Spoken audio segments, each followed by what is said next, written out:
So, kamusta po mga ka-Streetwise? Ako po si Takeru Miyamoto at welcome po sa aking munting channel. So, mga kababayan, kilala niyo po ba si Malu Tequia? Malamang kilala niyo kasi DDS po yun. Siya po yung political analyst na palagi kong sinasabi, siya po yung political analyst na bobo mag-analyze. Ano ba yun? Self-proclaim ba yun? Kasi pag sinabi mong political analyst ka, dapat marunong kang sa mga facts. Alam mo yung mga nangyayari sa bansa, updated ka. Pero ito man, ang bobo nito. Kilala ko pa yung mga kinasuhan niya. May mga kinasuhan yan. Kilala ko yung dalawa. Na-meet ko yung dalawa. Oo. So, alam niyo ba kung ba't nagkaso si Malu Tequia? Nag-post itong mga basher niya or mga kritik ni Malu Tequia na picture nga po ni Malu na merong ilong ng baboy sa muka. So dahil dun lang naghalit ka, nagdemanda ka pa. O di ba? Oh. So ngayon, paano hindi ka asarin? Ang tanga-tanga mo. O to para ito example na to, ito. So kanina, sinong nakapanood nito? Baka may nakapanood na nito eh. Oh. So kanina nga po sa News 5, may sagutan sila nangyari. So nasan daw si Gutesa? Malu Tequia, Claire Castro, nagkapikunan, nagbardagulan sa TV. Ayun, may mga nakapanood, di ba? May mga nakapanood. Oo.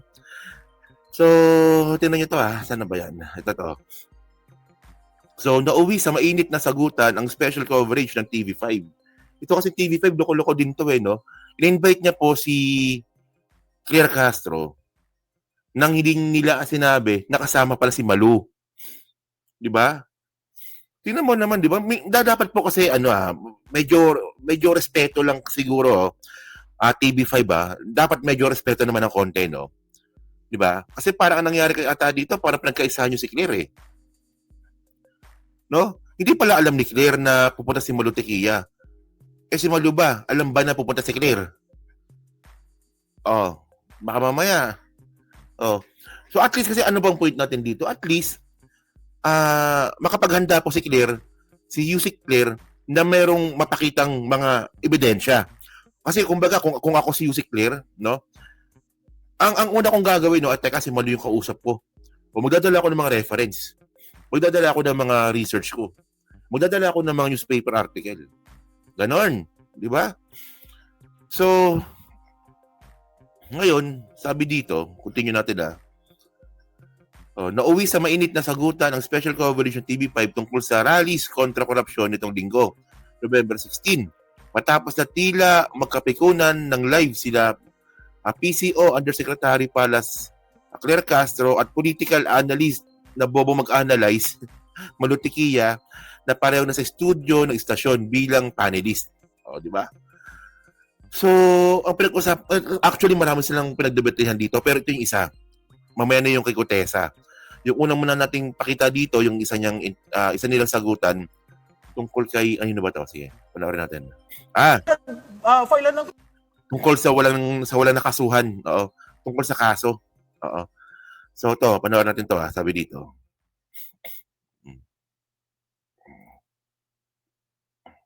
Late si Piggy. 1 hour nang nasa programa si Yusik Claire. Late dumating si Piggy. Baka humabol. Kapal talaga ng mukha nito ni Piggy. Oh, sino si Malu? 'Di ba? Sino si Malu? Sino si Malu? Ang apelyido niya po, Luwag. ang apelyido po ni Malu, WAG, Wag. Maluwag. Hindi nyo kilala si Malu. Si Malu Tequia, mga kababayan. Siya po yung DDS na political analyst daw. So siya rin po yung may-ari ng Publicus Asia. Siya po yung may-ari, di ba? Siya yung may-ari ng Publicus Asia, yung survey firm. Oo. So, at least nakikita ko naman yung Publicus Asia. They're trying to be fair kahit hindi sila fair. They're trying to be fair, di ba? Pero si Malu talaga, sobrang bias talaga nito. Oo. So, tingnan nyo to DDS, di ko kilala. Kaya pala di kilala DDS kasi abo kanina ng inventor. Grabe naman. body shaming. Ang tawag sa amin sa Iloilo, parenting. Okay, yeah. Bakit hindi kaagad file ng kaso? That's 482 ghost projects out of the 8,000 plus. Sa akin, material yon. Kasi at least nakita ng taong bayan, o yung ghost project na filean. Na may umusad. May Oo, umusad. 100. Okay, So ngayon, tandaan po ngayon natin, no? Ito. Sige. Naghahanap po ng kaso si Malu. Okay. Actually kasi, yung niluluto, hindi. Yung inaasikaso, sorry for the word. Yung kaso po na inaasikaso ng ICI is plunder po yun. Karamihan doon plunder. Yung talagang wala talagang bail. Pero, kung ang tanga-tanga naman ni Malo na hindi niya ba alam na mayroong final na kaso si Vince Dizon, ayan ang problema no? Bobo talaga itong si Malo Political analyst na hindi updated. Paano mo ma-analyze ang isang bagay kung hindi ka updated? Di ba? Hindi ka pala updated. Ngaw ka ng ngaw. Oh. Ayaw nga pala, no? Okay. Oh, sarado pala yung mga lechonan sa La Loma. Oo. Kasi nagkaroon ng foot and mouth disease ata. O swine fever ata yung mga baboy doon.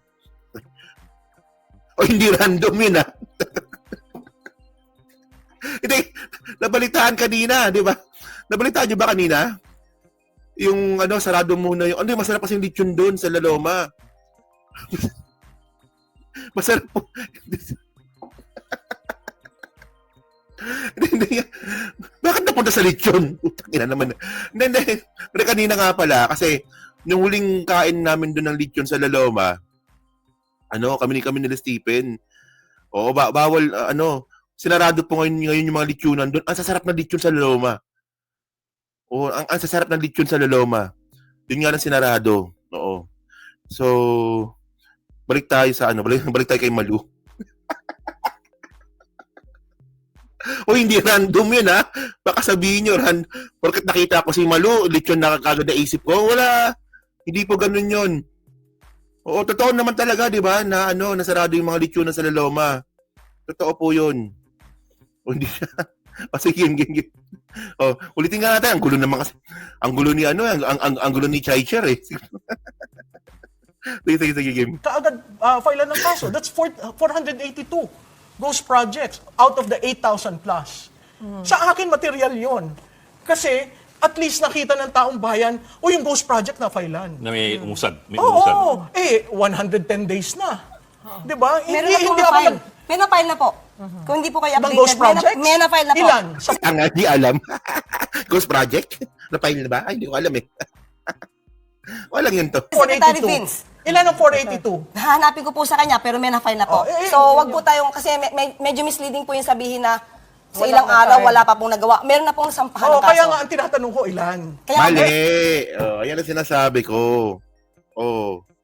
Ngayon, tingnan nyo si Malu, no? Ang sabi niya na ngayon, nagtatanong ako kung ilan. Kanina, magkaiba yun Sabi niya kanina, bakit walang nakakasuhan? Ngayon, bigla siyang pumreno. Kaya nga tinatanong ko kung ilan Magkaiba yon. Di ba? Pahiya siya kasi.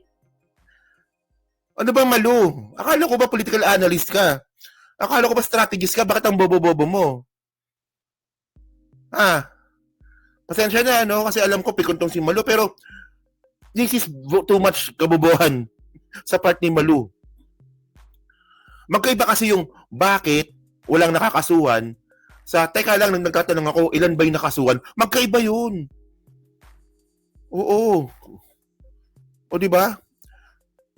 Pero by the way, yung mga lechonan nga pala sa La Loma, medyo may kamahalan din talaga yung lechon sa La Loma, no? Pero worth it yun, magkano ba doon? 700 ata isang kilo, tama ba? 700 isang kilo ata, pero masarap siya.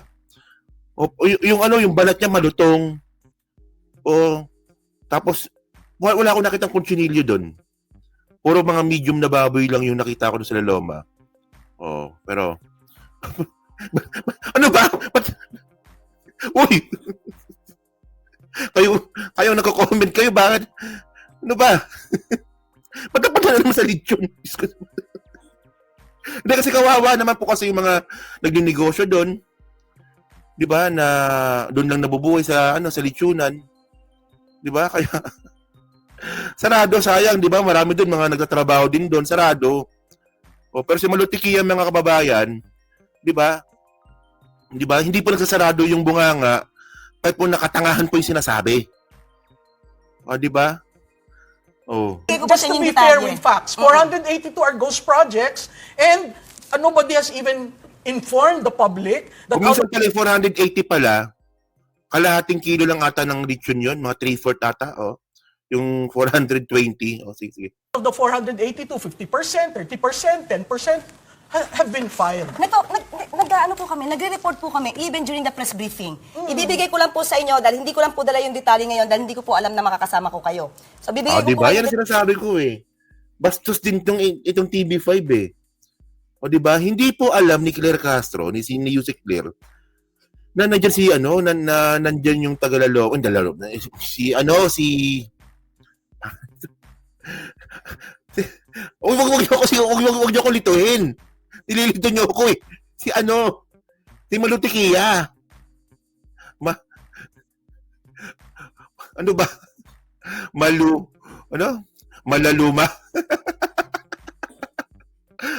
Maluluma. Maluluma.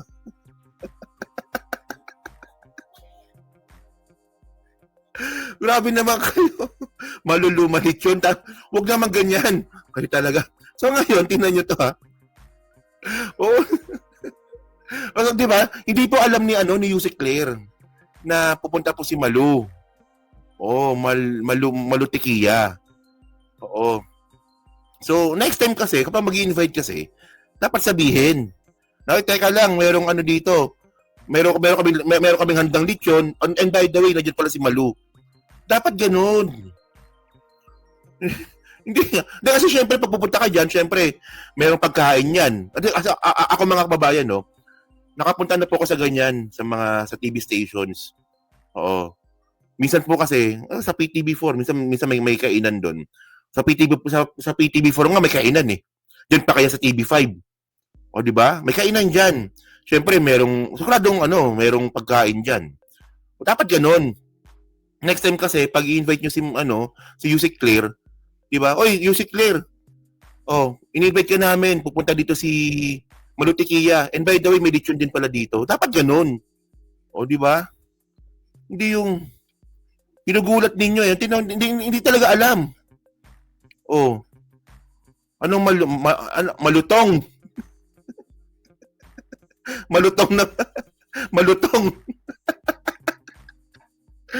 Kanina maluwag. Ngayon naman malutong. 10% have been filed. Nag-ano po kami, nagre-report po kami even during the press briefing. Ibibigay ko lang po sa inyo dahil hindi ko lang po dala yung detalye ngayon dahil hindi ko po alam na makakasama ko kayo. So bibigay ko po kayo ng detalye pero siguro kung nanonood po ang karamihan ng press briefing, nandoon po yung mga reports namin. Di kasi ngayon, ang tanong ngayon dito, totoo ba?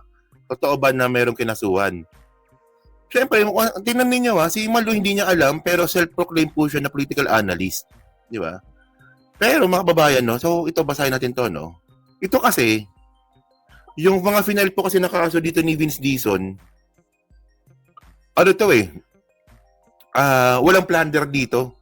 Yung mag-file po kasi ng plunder dito through ICI, parang ganun ang pagkakaalam ko eh.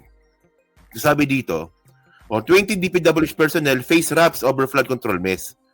So, pinangalanan na to, Kinasuhan to ni Vince Dizon. Ito yung mga papel, Malu. Malu. Ito yung mga papel, ito yung mga ito yung complaint, andyan, sabi dito, DPWH, di ba? Secretary Vince Dizon on Thursday filed corruption cases. Hindi to complaint, cases talaga ito. Corruption cases against 20 personnel of the Bulacan First District Engineering and 4 private contractor before the Office of the Ombudsman. Di ba? So, ang mabagal dito, Ombudsman. Di ba? Kailan ba final to? September. File lang pala eh. Di pala mabagal. Kaka-file lang pala. Akala ko si Martyr, akala ko kasi kay ano to eh, kay Martires pa to eh. O, di ba? So, ayun ang point natin. Akala ko ba political analyst ka? Akala ko ba political strategist ka? Bakit hindi ka updated? Di ba? So ngayon, ang baka sabihin naman dito, bakit walang nakulong? Abangan po natin yung sa ICI. Di ba, mamaya pag-usapan ngayon mamaya natin yung arrest warrant mamaya, no, nila Cheese. Oo. So ngayon, mga babae, bukod nga po dyan, meron pa. Actually, pinangalanan na nga dito eh. May mga pangalan na pala dito. O si Bryce Hernandez, JP Mendoza, John Michael Ramos, Ernesto Galang, o si Juanito Mendoza, Roberto Roque, Paul Jason Duya, o di ba? May kaso na. Kaya, ito pala, hindi pala napakita. Sorry. Kaya wag mong sasabihin na walang nakasuhan. So, ang haba pala ng video kay Malu, no? So, kasi meron pa, hindi pa tayo tapos eh. May isa pang video eh. Ito yung isa. Abutin ng ano to? Abutin ng... Ay, nawala yung isa. Teka lang. Nawala yung isa. Hindi ko ata na-save. Yun lang, hindi ko na-save. Dahil lang, save ko muna. Sorry. Dito pala. Oh, sige. Andito pala yung isa. Sorry. Si Guteza, bakit lahat hindi? Yan, ito. Yan, dito pala yung isa. Okay. So ngayon, ito ngayon yung isa na dito sila nagkapikunan talaga. Okay. So ito, panoorin natin to Tignan nyo to. Alam kung nasaan din siya. Si Gutesa, siguro alam ni Yuse kung nasan si Gutesa. At saka Bakit yung mo naman sa akin pamilya niya. ibibintang? Baka kayo may alam. Total, kayo hindi naman ko alam yata may kakilala niya. Hindi, ikaw nasa gobyerno. Hinahanap po si Gutesa, mga kababayan. Tapos nag-implicate kagad si Malu na, baka alam ni Yusek Clear. Alam mo, sobrang nonsense po nun. Hindi nga, akala ko ba political analyst ito? Political analyst pero ang boba mag-analyze. In the first place, sino ba naglabas kay Gutesa? Si Marcoleta. Sinong kausap ni Gutesa? Di ba? Di ba si Mike Defensor, nakakampi ng mga Duterte? So, ba't nyo hanapin sa gobyerno? Anong klaseng analyzation yun? Hindi nga. Logical ba yun? Walang ka-logic, di ba? Puta, hinahanap nga si Gutesa nga hinahanap ng gobyerno tapos itatago ng gobyerno? Oh. Kita mo dito, kahit ako mapipikon ako eh. Sa totoo lang eh. Nanonood pa lang ko, napipikon na ako eh. Oh, paano pa kaya pag sa akin pag ginawa yan? Oh, yun nyo oh. So, pero pag Bakit nakita nasan mo si yung... Guteza, bakit lahat hindi alam kung nasaan din siya? Si Gutesa, siguro alam ni Yuse kung nasan si Gutesa. At saka Bakit yung mo naman sa pamilya akin niya. ibibintang? Baka kayo may alam. Total, kayo hindi naman ko alam yata may kakilala niya. Hindi, ikaw nasa gobyerno eh. Pero teka lang, sino ba nag-present sa kanila? Ay, Mga hindi kaalyado ko alam niyo kung sino nag-present sa nag-present. kanila. Please do not accuse Hindi kami me. nag-present dyan. Baka kaalyado niyo nag-present Ay, dyan. hindi. Ay, yan ang propaganda. Pero mo ang assertion mo. Propaganda. Puto ko magsalita si Malu eh, no? Ba't yung ginawa mo kanina, hindi ba propaganda yon? Yung sabihin mo na walang kinasuhan? Ayun ba, hindi ba propaganda yon? Tapos nung nabisto ka, sasabihin mo, ay, nagtatanong lang ako eh. O ngayon dito mga kababayan, gagamitin niya ulit na escape o pagtakas, kaya nga ako nagtatanong eh. Tignan niyo, oh. Ako kasama? Ay, ba't mo Excuse hinahanap me. sa akin? Baka alam mo. Alam mo, pag ikaw ang estado, Okay. never mind. Well, let's I respect this show. I do not want to go to the gutter. So, don't start kasi. Let's ask You're ng vote. voting something to me. But you are representing government. But still, bakit ko malalaman? Hindi ako nag-present dyan. Oh, Bakit mo sa akin ipapaturo You can sa akin always na say malamang it alam in a ko? very nice way. Di ba? Tama, di ba? Without You don't have insulting to people. start. Oh, You don't have to excuse start. me. Okay po. Okay. Excuse me. Ano You don't have to start. Ganito po. Let's ask lang each one. Do we have any information from either end? Any information from either end of where he is? And No, I don't Wala. know. There was someone who told me that he is in the custody of government. So, chismis. So, chismis. Kita mo, di ba? Wala yung political analyst na to, chismis. Sabi ng may nagsabi sa akin eh, na si Gutesa daw ay nasa custody ng gobyerno eh. Kita mo naman. May lusot lang talaga eh, no?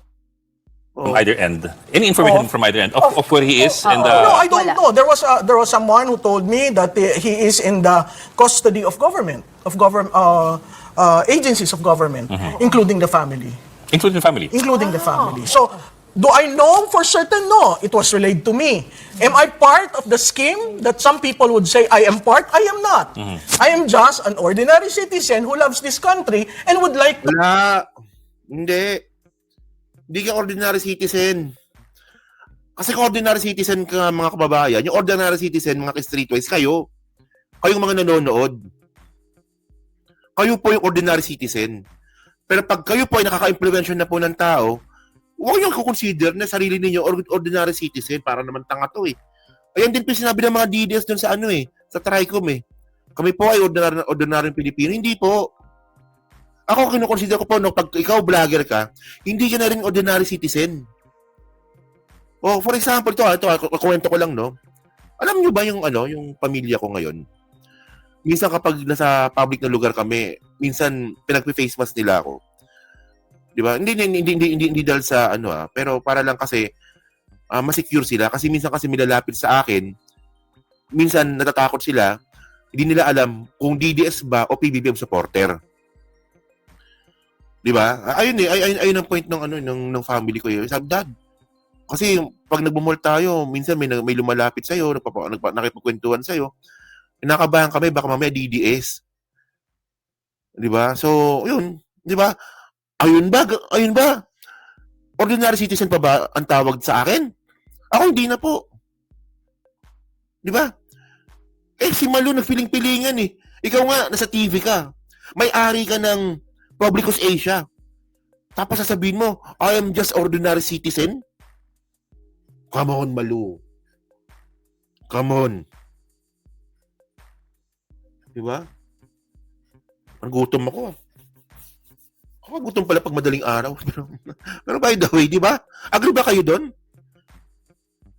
Ako nga vlogger lang ako, 190,000 subscriber. O maliit yan, yung 190,000 subscriber, maliit pa yan. Maliit pa yung reach ko. Pero nararamdaman ko na talaga minsan na kailangan kong protektahan yung pamilya ko sa mga bobong mga DDS. Ordinary citizen pa ba yun? Ako nga naranasan ko yun, si Malu pa kaya? Come on, ko. Mga tayo magtanga-tangahan dito, Malu. Ayun din sabi ng mga DDS eh. Yung mga sa TRICOM. Kami pa yung ordinary Pilipino. Hindi kayo ordinary Pilipino. Once na may platform kayo, once na may nakaka-impluwensya sa inyo, once na pag may lumalabas sa inyo, may nakakakilala na sa inyo, may nagpapapicture sa inyo, may nambabash sa inyo, di ba? May nagmumura sa iyo sa labas. Hindi ka na ordinary citizen. Isa po yun sa mga risk, no? Nang ginagawa po natin dito. Oh, nakagutom nga, no? Kana naman. Huwag yung binabalik sa lechon. So naman, binabalik nyo sa lechon naman. Huwag nyo ba? Lechon na naman. Comment on certain things. Tinanong natin yan sa Marines eh. At sinabi nila na wala sa kustodiya nila, walang nakakaalam. Tira yung mukha ni Yusik Blair. Humingi ka lang ng malalim. Ano yan eh? Nagpipigil yan eh. Yung mukha niya, humingi ka ng malalim. Kalma. Kalma. Kalma, sarado ang laloma. Walang trabaho ang mga butcher. Hindi kasi paano ko may lulusot yun? Masasabihin na naman tayo nito, putang ina yan. Masasabihin na naman. Hindi pala, para dito masabina. Sexy si Malu. Sexy siya. Oh. Di ba, pwede siya mag two-piece. Di ba? Hindi, kung ayaw niyang mabody shame, di ba? Purihin natin. May sabina pa akong isa yung nalagdagan na naman nata. Siguro ang dapat Si na Mike natin tanong si Defensor Mike din, Defensor. we asked Mike Defensor again. Medyo nagbago yung kanyang tono na parang as far as he knows, kasama yung mga dati niyang kasamahan. Hindi na klaro ngayon sa second version niya if we're talking about active duty or mga retired. Diba? Paano mo masasabing nawawala siya or hindi natin siya makita? Meron at meron nakakaalam kung nasaan siya. Naman. And base doon po, not sure, ito, bilang lawyer Yusek Claire and Ms. Malu, gaano ngayon kahalaga siyang makita base doon sa mga sinabi rin ni Zaldico. Zaldico. Alam mo, Cheryl, mahalaga. Kasi siya yung unang nagsalita sa Senado ng utos sa kanya. Di ba? Nagdala ng pera. Yung mga sinabi niya doon, napakahalaga yon. Ngayong ang kanyang principal ay nagsabi na totoo na yung ginawa ng aking mga tao. Kung hindi ako nagkakamali, pero hindi niya itinawit ni Gutierrez. O yan na. So ngayon mga kababayan, no? Last na lang to. Mag-next topic tayo. Ang haba na nito. So para po kayo malo, importante daw po yung mga sinabi ni Gutesa. Dahil daw po, kumonekta daw ito sa sinabi daw po ni Zaldico. Okay. Putan, na-cross-examine ba yon? Yung mga sinabi ba ni Gutesa, na-cross-examine ba yon? Yung mga sinabi ba ni Zaldico, na-cross-examine ba yon? Di ba, natanong ba yon? Di ba? Kasi for example, di ba, yung mga sinabi ni Bryce, yung mga sinabi ng mga Diskaya, yung mga sinabi ni Yusek Bernardo, na-scrutinize po yan sa Senado. Natanong po sila doon. Pero, ito namang bobo talaga ni Malu, no? Ayun ang point eh. Mas naniwala si Malu Tiquia dito sa kwento ni Zaldico at saka ni Gutesa nang hindi na ako cross-examine, na hindi na scrutinize. Pero yung mga ibang mga testigo katulad nga po nila Bryce Hernandez, ng mga Diskaya at saka ni Yusek Bernardo, sila po nahimay-himay po yung mga statement nila sa Senado. Pero ang political analyst mas pinili pa rin paniwalaan yung statement nang hindi pa po nako-cross-examine. Anong klaseng political analyst yan? Sabi ko sa inyo eh. Ito yung political analyst na bobo mag-analyze eh. Ako to be fair, maniniwala po ako kay Gutesa. Pag siya po na cross-examine at napatunayan niya na totoo 'yung sinasabi niya. Ganoon din po kay Zaldico. 'Di ba? Ganoon po. Parang mas magaling pa ako mag-analyze dito kay Malu. 'Di ba? Oh. So yun mga kababayan, no. So kayo po no diyan sa Team Replay, no, masabi niyo nga po dito, sasagutan nga po ni Malu Tiquia at saka ni Claire Castro. So kayo po ba, nakahanda po ba tayo na magambagan sa piyansa ko? Pag nadimanda po tayo ni Malu. Joke lang. Di naman. Okay na, nagbibiro lang tayo. So yun, no? So pa-comment lang po sa baba at binabasa ko pong lahat yan. At syempre, yan po sa Team Replay. So pa-like, pa-subscribe, di makalabisan, pa-share po ng video po na to. No? So okay, the next topic tayo, pag-usapan ngayon natin dito, yung si ano pa rin? Si Gutesa pa rin pag-usapan natin